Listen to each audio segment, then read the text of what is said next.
네, 야고보는 사랑이 많은 사람인 것 같습니다.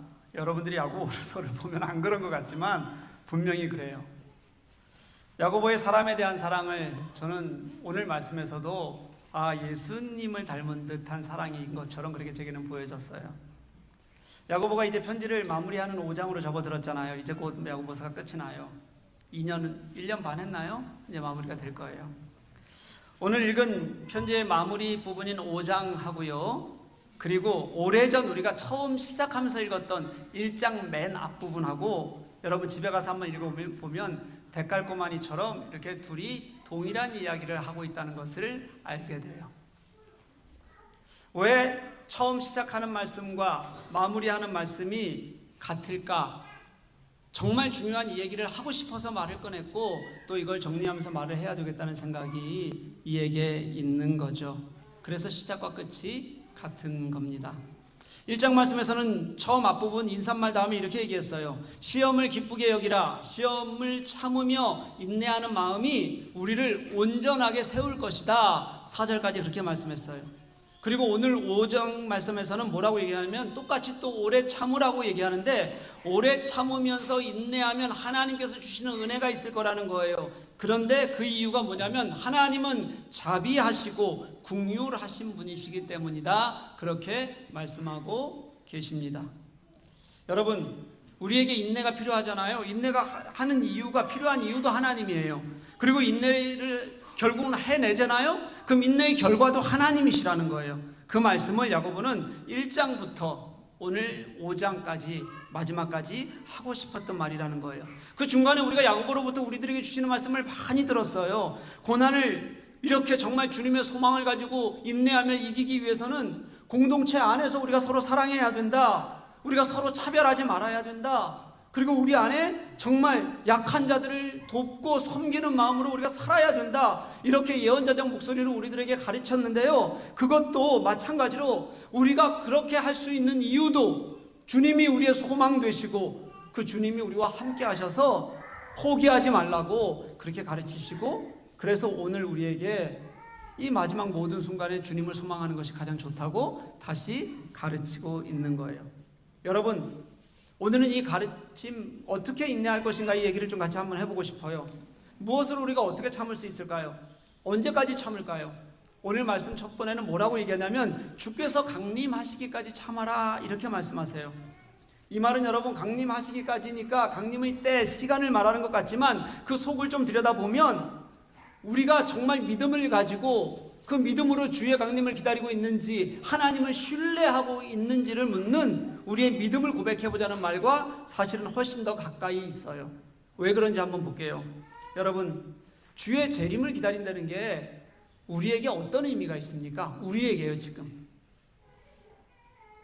더군다나 지금 우리들이요, 주님께서 2000년 동안 오지 않으셨어요. 그러니까 더 이상 주님이 오지 않으실 것이라고 그렇게 생각하고 사는 시대가 되었어요. 누가, 여러분 지금 여기 있는 우리 누가 재림이라는 단어를 들으면 소망이 생기고 가슴이 뛰고 그런 사람이 여기 지금 누가 있습니까? 혹시 여러분 재림이라는 단어를 들으면 그런 생각이 들어요?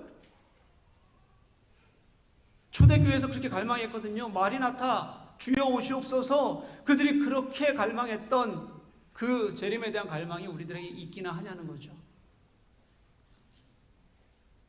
주님이 재림하실 거라는 소망이 없으니까 갈수록 더 세상에 매이게 되는 것은 전 너무 당연한 것 같아요. 이유가 있습니다. 왜 그럴까 생각해 보니까 우리가 자꾸 믿음의 근거를요, 우리 경험에서 찾으려고 하는 죄성이 우리 속에 있는 것 같아요. 믿음의 근거도 우리 경험에서 찾으려고 하는 거예요.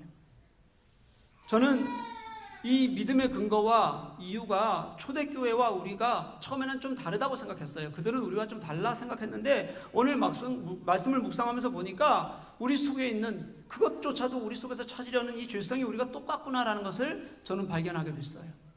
이런 얘기예요, 여러분. 초대교회는 주님이 부활하신 걸 목격했잖아요.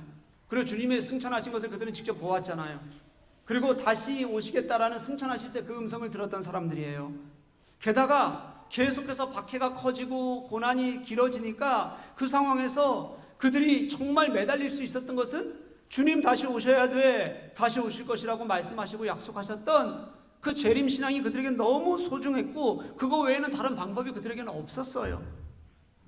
그런데 2000년이 지났잖아요, 여러분. 근데 주님이 안 오셨어요. 여러분, 이 2000년이라는 시간이 여러분들 어떤 시간인 줄 잘 모르잖아요, 우리. 그렇죠? 너무 길어서 우리가 2000년 전 하면 우리 한국만 놓고 보더라도 2000년 전 하면 그때가 도대체 무슨 시대였지? 그렇게 생각할 만큼 까마득한 시간이에요.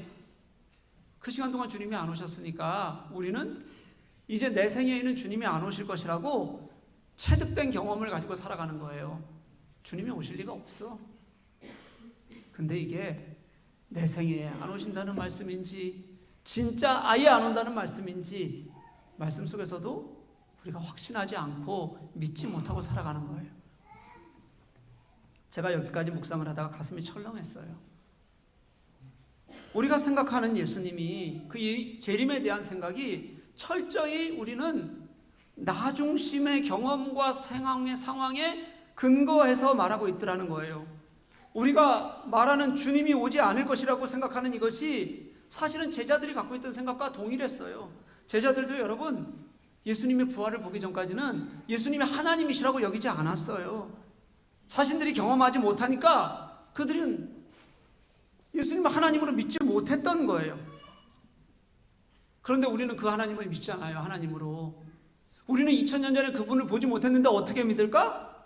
성경이 말씀하고 있으니까 믿는 거다. 우리는 그렇게 생각할 거예요. 그런데 여러분, 사실은 성경이 말씀하셔서 그거보다도 성경 속에 있는 그들의 경험과 역사적 사실과 그리고 그 이후에 2000년 동안 이 땅 안에서 일하셨던 하나님이 일하셨던 경험들, 그게 우리를 어디로 이끄는 거예요? 주님을 믿는 믿음으로 이끄는 경우가 훨씬 더 많다는 거예요. 만약에 아무런 경험 없이 말씀만 놓고 읽었다면 아마 믿지 못했을 사람들이 여기에 대부분일 거예요. 우리가 믿는 것이 우리의 경험과 역사, 이 말씀도 그들의 경험 속에서 우리가 이것을 이해할 수 있을 때 그때 믿고 경험했기 때문에 반대로 우리가 아직 경험하지 못한 일들이 있잖아요. 그런 일들에 대해서는 내일에 대한 예언에서는 잘 믿지를 못하는 거예요. 의지하지도 못하는 게 우리의 신앙이 되어버렸어요. 그게 저는 예수님의 부활을 믿지 못하다가 예수님의 하나님 되심을 믿지 못하다가 예수님께서 부활하시는 그 모습을 보고 예수님의 하나님 되심을 믿었던 그 제자들과 저는 똑같이 닮아 있다는 생각이 들어요. 우리에게는 하나님을 하나님으로 대우하는 믿음보다 내가 경험해서 알고 있는 하나님이 훨씬 더 크고 그래서 그것을 넘어서는 게 우리에겐 너무도 어렵다는 거예요. 그러니까 참된 믿음을 갖기가 잘 안 되는 거죠. 보세요. 이런 생각을 한번 해봤어요. 우리 아이들 있잖아요. 이제 조그만 아이들이 있어요. 부모가 그 아이들을 낳았어요. 그리고 그 아이들이 자라면서 이분들이 내 엄마 아빠라는 걸 알아요. 그리고 엄마 아빠를 절대 신뢰하고 살아가잖아요, 아이들은. 그런데 만약에 아이들이 이런 생각을 하는 거예요. 1년 뒤에, 2년 뒤에, 또는 10년 뒤에 이 부모가 나를 계속 사랑하지 않을 수 있어. 사랑하지 않을 거야. 사랑할 것이라는 확신이 없어요. 떠날 수 있다고 생각해요, 만약에. 그러면 그 아이들이 그때부터는 어떤 생각을 하고 살아갈까요?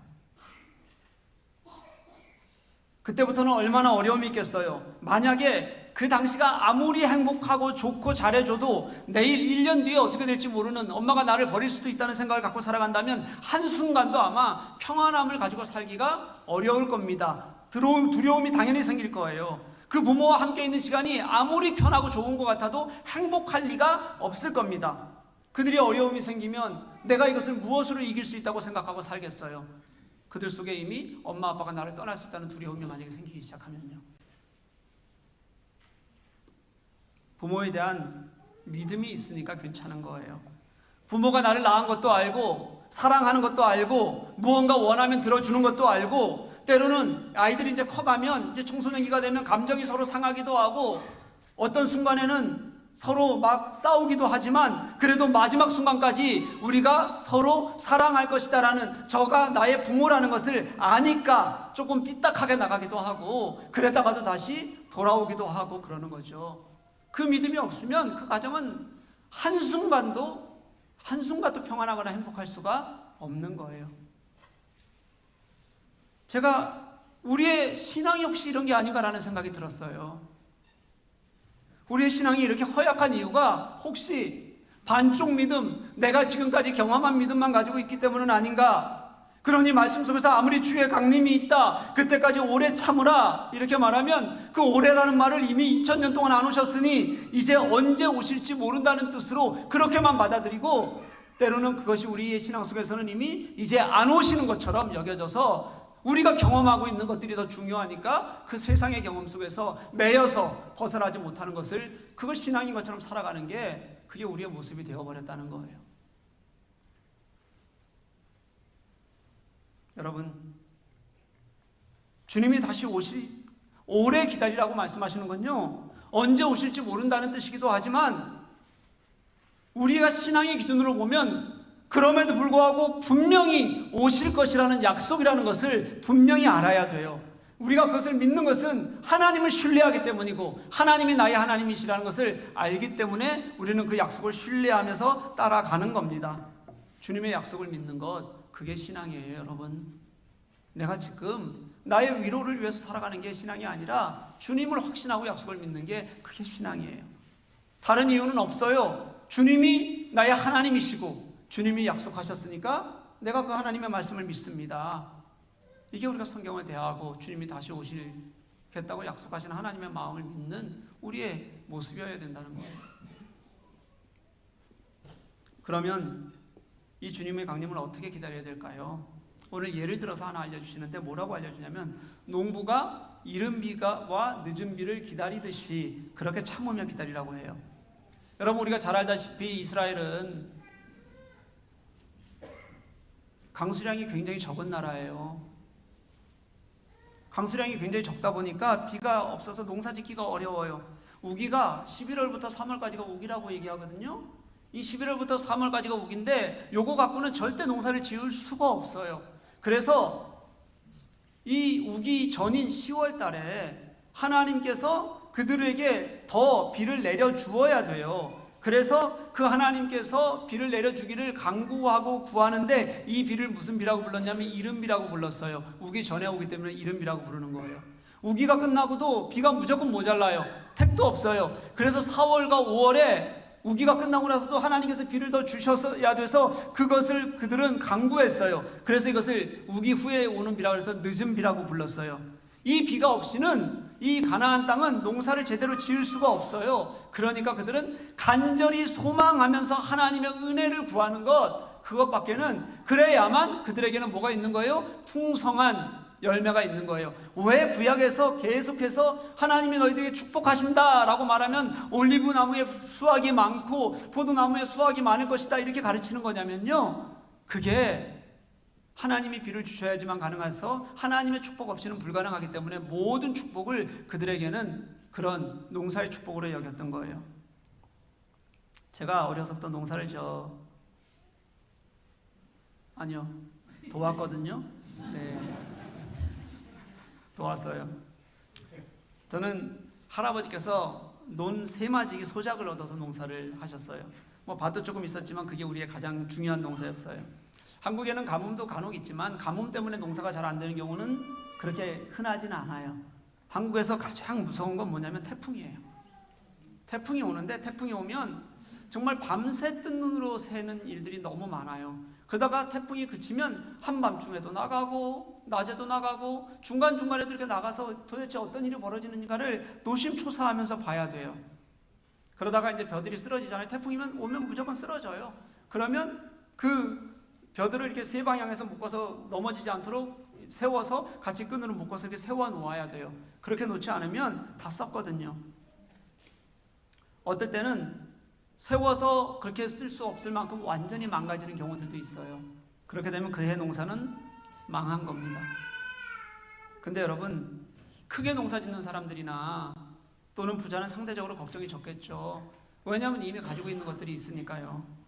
그런데 저희 집 같은 거는 이런 소작을 하는 사람들은 태풍이 오면 두려운 겁니다.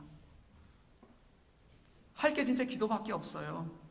저는 어렸으니까 뭐라고 기도했냐면, 하나님, 태풍 제발 안 오게 해주세요. 태풍 오면 저 내일 가서 일해야 돼요. 저는 이렇게 기도했어요. 그런데 할머니와 할아버지는 얼마나 애가 탔겠어요. 늘 진짜 뜬 눈으로 밤을 새듯이 하는 거예요. 그 새는 맞이기 농사 져봤자 얼마 나오냐면 벼가 12가마니 나오더라고요. 그리고 벼를 털어서 탈곡을 하잖아요. 이제 도정을 하잖아요. 도정을 하면, 껍데기를 까내고 도정을 하면 약 한 7가마 정도 나오는 것 같았어요. 그럼 그것도 지대 줘야 되잖아요. 세마지기 지대. 세마지기 지대를 보통 쌀로 2가마니에서 3가마니 줬어요. 그럼 겨우 4가마니, 5가마니 남아요.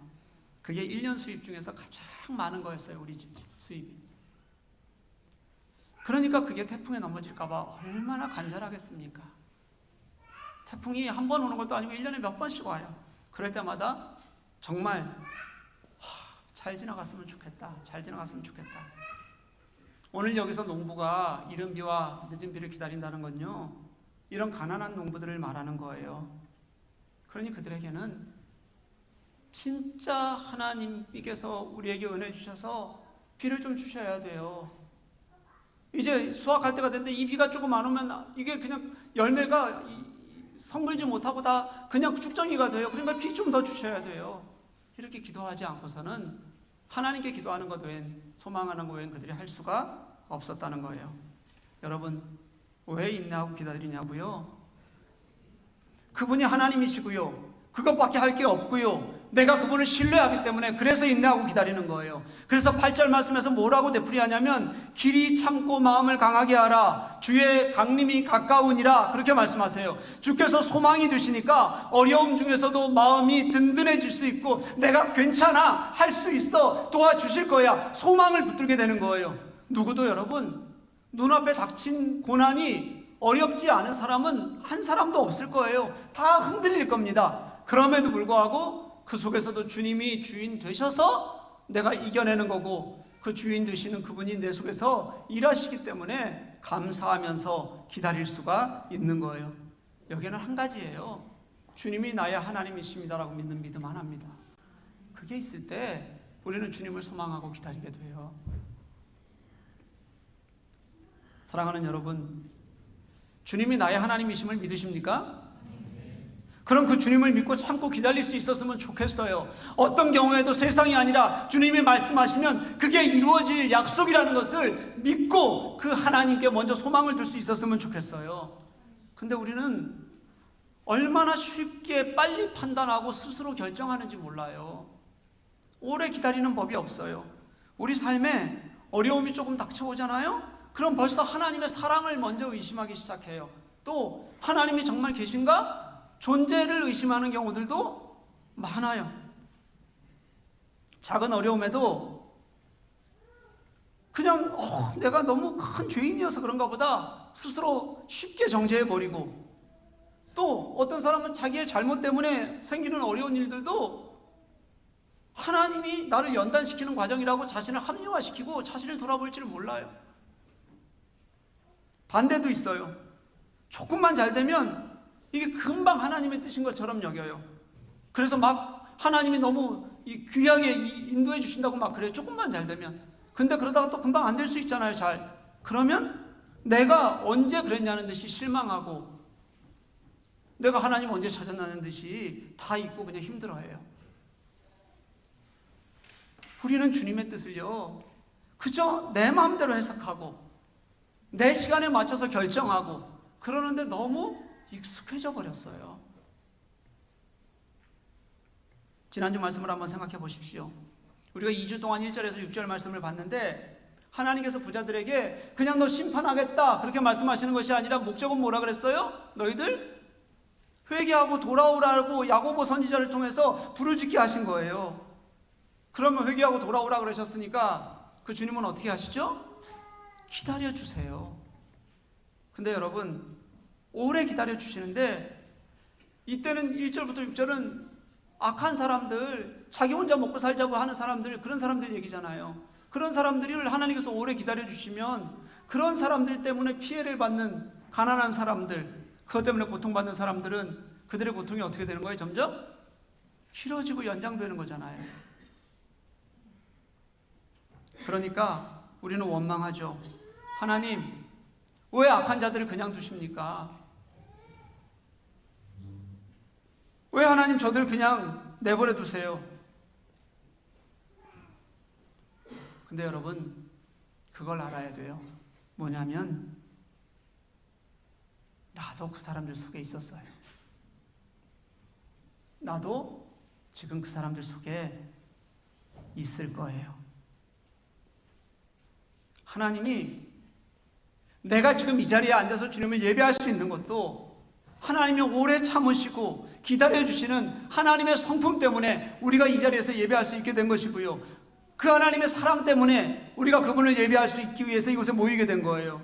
주님은 나도 똑같이 그렇게 기다려주시고 참아주셔서 그래서 우리에게 지금 이렇게 은혜를 베푸셨으니, 그러니 너희들 그 은혜를 알고 그 사랑하심을 알고 하나님이 어떻게 일하시는지 그 성품을 알면, 그러면 우리 조금 같이 기다리자, 참자, 그렇게 말씀하시는데, 그게 너 혼자 그렇게 참아라 말씀하시는 것이 아니라요, 내가 너희 하나님이다 그렇게 말씀하시고, 내가 너를 사랑해서 지키고 있다 그렇게 알게 하셔서 그 사랑으로 우리가 기다리게 하시는 것, 그게 하나님이 우리들에게 주시는 마음이고 약속이라는 거예요.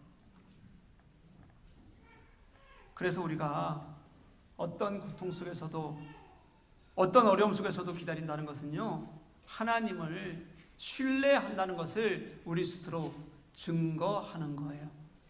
내가 하나님 신뢰하고 있나?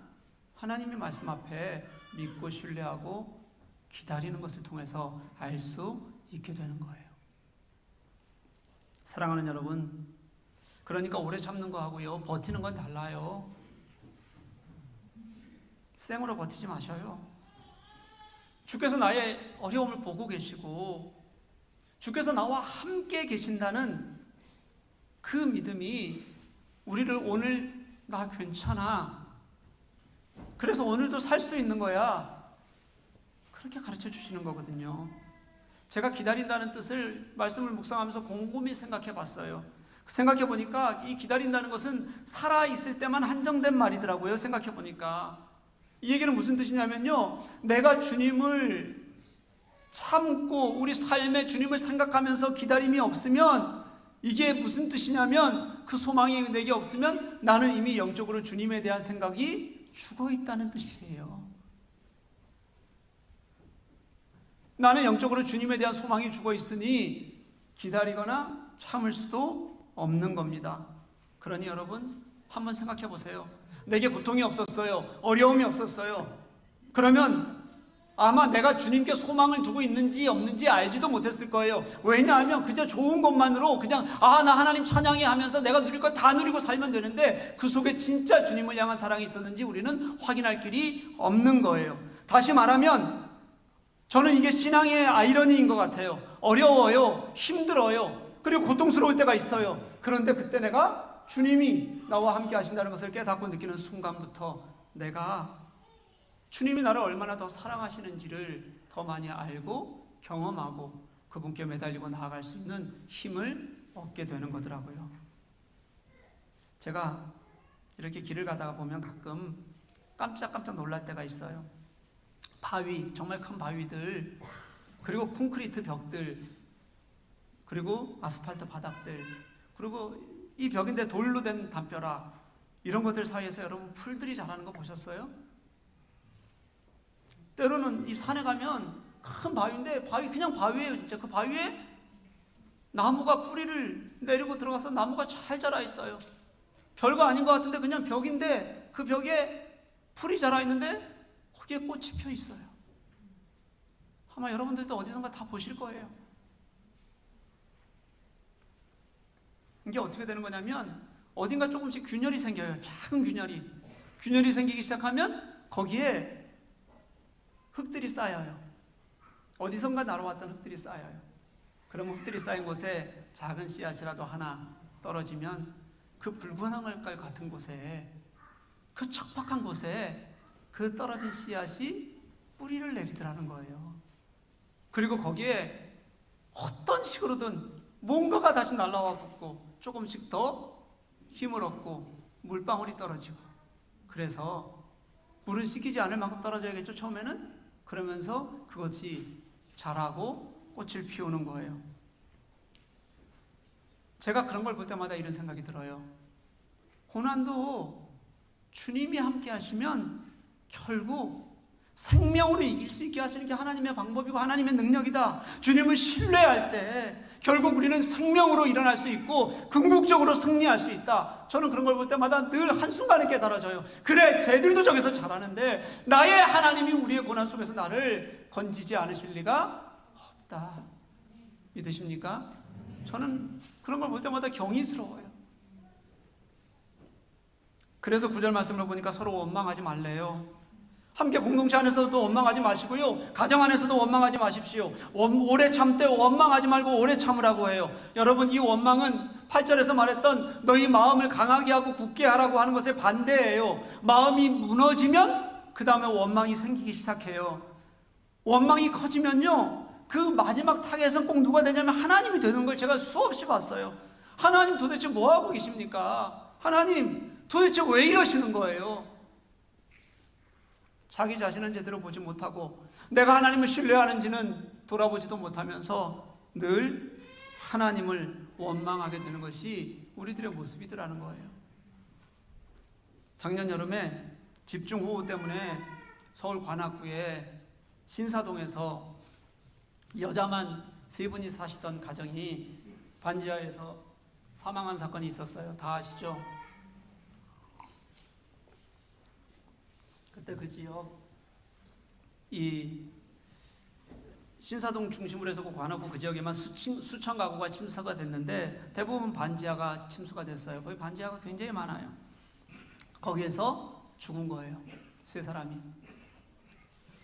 생각해 보세요, 여러분. 그들은 언제든지 반층만 올라왔으면 살 사람들이었어요. 반층만 올라왔으면. 근데 그 반층을 못 올라온 거예요. 그때는 물 때문에 못 올라왔고 평상시에는 올라갈 형편이 안 돼서 못 올라가는 거죠. 얼마나 어려운지 실험을 한번 해봤어요. 물을 문 밖에 50cm를 채웠어요. 복도 형태를 이렇게 만들어 놓고 집 비슷하게. 그리고 건강한 기자가 안에서 문을 열려고 이렇게 열어보는데 문이 이렇게 조금씩 열리지만 열고 나갈 수가 없어요. 건장한 기자도. 이 수압이 그렇게 크더라고요. 근데 그때는 물이 밖에서 계속 어떻게 해서 막 쏟아져 내릴 때니까 수압이 더 커졌을 거 아니에요? 여자들이 열고 나갈 수가 없는 거예요. 그러니까 발버둥은 쳤겠지만 거기서 어쩔 수 없이 다 물에 수장돼서 죽은 거예요. 여러분, 그렇게 위험한 반지하에서 살고 싶은 사람이 있겠습니까? 저도 서울 처음 왔을 때 반지하에서 살았는데 저희 집도 2번이나 물이, 한 번은 크게 잠기고 또 한 번은 작게 잠기고, 그래서 집을 떠나서 여러 날 살았어요. 살고 싶은 생각이 없어요. 그런데 그들은 그 방계단을 올라가서 지상으로 가려면 좁은 방 하나도 50만 원을 줘야 하는데 그 돈이 없어요. 그쪽 시세를 알아보니까 보증금 1,000에 30-40만 원 정도 주면 반지하에서 살 수 있대요. 방 하나짜리나 2개짜리. 근데 지상으로 올라가면 조그만 방 하나 살려고 그래도 보증금 3,000에 50만 원에서 60만 원 줘야 되는데 갈수록 양극화는 심해지는데 그들에게는 그게 점점 더 어려워지는 거예요. 올라갈 방법이 없는 거죠, 그들에게는. 그 지상으로. 그러니까 불가능하기 때문에 그들은 그 반을 벗어나지 못하고 그냥 사는 겁니다. 그때 한 분이, 제가 그 뉴스에서 이렇게 말씀하시는 걸 들었어요. 그래도 이렇게 쉴 때가 있는 게 참 감사하죠. 여러분, 그때 그게 마르지도 않았고 제대로 들어가지 못하고 비닐 깔고 그 집에서 자고 있을 때였어요. 한 달 만에. 그런데 여기서 쉴 수 있는 게 감사하죠. 여러분, 원망하기 시작하면 못 살아요. 죽고 싶어져요. 비슷한 장소에서 얼마 안 떨어진 곳에서 거의 비슷한 시간, 얼마 조금 더 지난 시간에 반지하에서 아이 하나를 조그만 창문으로 건져내는 영상이 있었어요. 뉴스에 나왔어요. 우리 교회에서도 제가 한번 같이 봤어요. 그 아이들 건져내고 그때 그 건져낸 그 사람들이 첫 마디가 뭐였어요? 살았다였어요. 살았다. 아이의 생명 하나가 다른 어떤 것보다도 귀하고 중요하다, 그렇게 말하고 있는 거잖아요. 사랑하는 여러분, 여러분들에게 생명이 있으니 주님을 믿고 의지하고 참으며 기다리라는 겁니다. 그런데 그게 나 혼자 하는 일이 아니라 주님이 함께 하신다고 말씀하셔서, 내가 너를 사랑한다, 내가 너와 함께 한다 말씀하시는 주님이 계셔서, 그래서 함께 이겨내자고 하는 거예요. 원망하면 이겨내기 어려워요. 같이 고난 중에 있는 형제들, 가족들 같이 힘을 내야 하는데 서로 상처를 주게 돼요. 그래서 어려울수록 기도하자는 겁니다. 주님을 좀 믿자는 거예요. 그분이 나의 하나님이셔서 내가 어떤 상황 속에서도 하나님이 나와 함께 하실 때 이루시는 그 하나님의 능력과 나를 위로하심을 더 크게 확신하자는 거예요. 그래야 그 시간에 주님께서 우리와 함께 일하기 시작하세요. 사랑하는 여러분, 주님이 함께 하신다는 것을 오늘 말씀이 선지자와 욥을 통해서 같이 한번 보자 그래요. 선지자들은 그저 하나님의 말씀을 전하기 위한 그거 하나 때문에 수없이 많은 생사를 넘나들었어요. 많은 선지자들이 죽었어요. 욥은 이유도 알 수 없는 고난을 그렇게 당했는데 그가 인내하고 버텼더니 하나님께서는 그에게 이렇게 그의 승리를 말해요. 이게 뭐라고 얘기했냐면, 그들이 잘했다고 얘기하지 않아요. 뭐라고 말씀하시냐면, 주께서 주신 결말을 보았거니와, 그 결말을 주님께서 주셨다는 거예요. 주는 가장 자비하시고 긍휼히 여기시는 분이십니다. 믿으십니까? 아멘. 그분을 의지하자는 거예요. 하나님을 신뢰하는 것만이 모든 고난과 어려움에서도 승리할 수 있는, 그리고 내가 어려움 중에서도 위로받고 소망을 얻을 수 있는 길이라는 것을 우리에게 보여주시는 거예요. 여러분, 식당 같은 데 가면 Vorsicht Stufe 라고 써있는, 뭐 화장실 같은 데 가거나 어디 좀 갈 때 이렇게 써있는 거 한번 본 적 있으세요? 꽤 많이 보잖아요, 그렇죠? 그게 무슨 뜻이냐면 계단을 조심해라 이런 뜻인데, 거기를 넘었으면 바로 뒤에 눈에 잘 보이지 않는 곳에 뭐가 있다는 거예요? 계단이 움푹 들어간 곳이 있다는 거예요. 그게 뭐 어디 블랙홀이라는 얘기가 아니라 계단만큼 어디 그 평지건 뭐든 떨어진 곳이 있다는 거예요. 이만큼씩. 그곳을 넘어가는데 경고 없이 넘어가잖아요. 그럼 이게 조금 낮아도요, 사람은 평지를 걸을 때의 습관이 있어요. 그 평지를 걸을 때의 습관이 있어서 그냥 내가 가면 이 발이 바닥에 닿는다고 생각하고 걷기 때문에 조금만이라도 이게 좀 떨어져 있잖아요. 그러면 그 발 딛는 게 훅 꺼진다는 느낌을 받게 돼요. 그리고 그 느낌이 커지면 두려움이 생기고, 그리고 또 실수하면 별로 높지도 않는데 어떻게 하게 돼요? 넘어지는 일들도 흔하게 벌어져요. 그런데 만약에 경고를 봤어요? 보면 뭐 어떻게 보죠? 보면 이게 아무리 높아도 조심하면서 한 발을 디디기 시작하면 그 다음부터는 아무리 높아도 잘 디딜 수가 있게 되는 거예요. 제가 그걸 보면서 이런 생각을 했어요. 우리에게 닥친 고난이 이런 것일 수도 있겠다는 생각이 드는 거예요. 뭐냐면 우리가 주님을 신뢰하면요, 믿고 참으면요, 그리고 주님을 우리가 정말 나의 구주로 믿고 그분이 함께 하신다고 생각하면 무사히 지날 수 있는 길들이 수없이 많아요. 그런데 주님이 안 계시면, 늘 세상에만 의지하면 나는 조그만 일에도 절망 같은 시간을 보내는 사람들이 너무 많더라는 거예요. 제가 주님이 함께 하셔서 이겨내는 사람들의 고백을 너무 많이 들었어요. 어떤 사람들은 제가 볼 때 그래요. 정말 우리 교우들에게도 그런 분들이 많았어요. 지금도 있고요. 저 사람 어떻게 버티지? 어떻게 살지? 이런 마음이 들 만큼 힘든 분들이 있었어요. 마음이 힘들고 상황이 힘들고 환경이 힘들고요. 근데 그분들이 괜찮다 그래요. 그리고 그냥 이겨내요, 진짜로. 그런데 또 어떤 분들을 보면 정말 작은 것에도 혼자 수렁에 깊이 빠져서 못 일어나는 분들이 있어요. 왜냐하면 주님이 그 안에 없으니 작은 일도 크게 생각되고 자꾸 자기 속에서 커지는 거죠. 그래서 여러분, 주님을 믿고 소망하자는 거예요.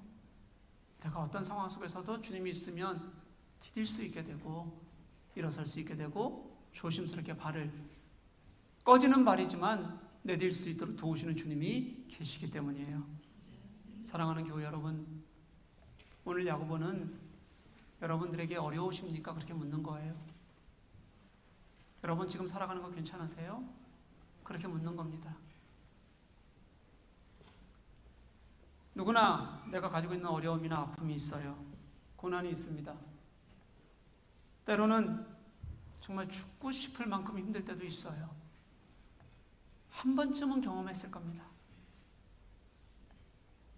그때 우리 누구도 원망하지 말고 주님을 보십시다. 포기하지 마십시다. 주님께서는 가장 자비로우시고 사랑이 많으셔서 우리를 당신의 십자가에 내어 죽으시기까지 사랑하시니까 우리를 지금도 사랑하셔서 참아주시는 그분이 나를 포기하지 않으신다는 것을 믿으셨으면 좋겠어요. 그리고 그분을 믿고 우리가 매달릴 때 그분이 우리들에게 약속하셨던 모든 시간들이 나의 것이 될 것이라고 믿습니다. 그리고 그분이 다시 오실 그 약속이 나를 오늘 당신과 함께하는 기쁨의 약속으로 우리가 기다리게 하실 것도 그렇게 믿어요. 그 주님이 나의 주님이 되시기를 주님의 이름으로 간절히 축복합니다.